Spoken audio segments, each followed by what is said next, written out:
Objet, SCP-1471. Classe, Euclide.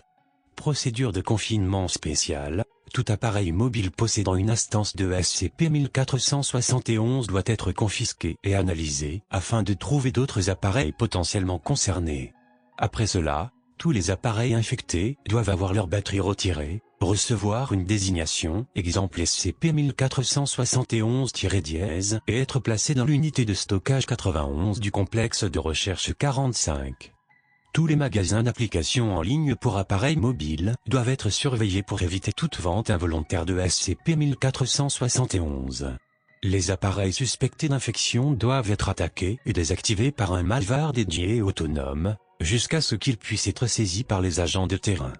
Description: SCP-1471 est une application gratuite de 9.8 mégabits nommée MalOVR 1.0.0, compatible avec tout appareil mobile et disponible sur plusieurs sites de vente d'applications en ligne.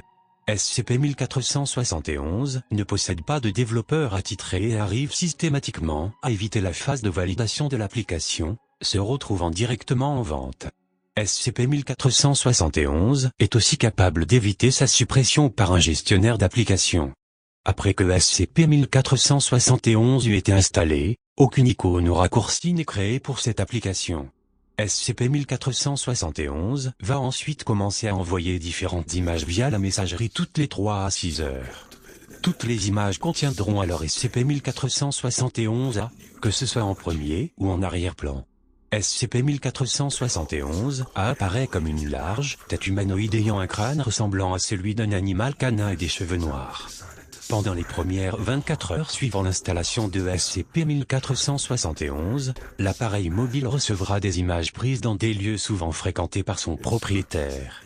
Après 48 heures, l'appareil recevra des images prises dans des lieux visités récemment par l'individu. Après 72 heures, l'appareil recevra des images de l'individu en temps réel avec SCP-1471 apparaissant à proximité du sujet. Les individus ayant subi plus de 90 heures d'exposition à ces images commenceront à apercevoir brièvement SCP-1471-A dans leur champ de vision indirect, sur des surfaces réfléchissantes ou une combinaison des deux.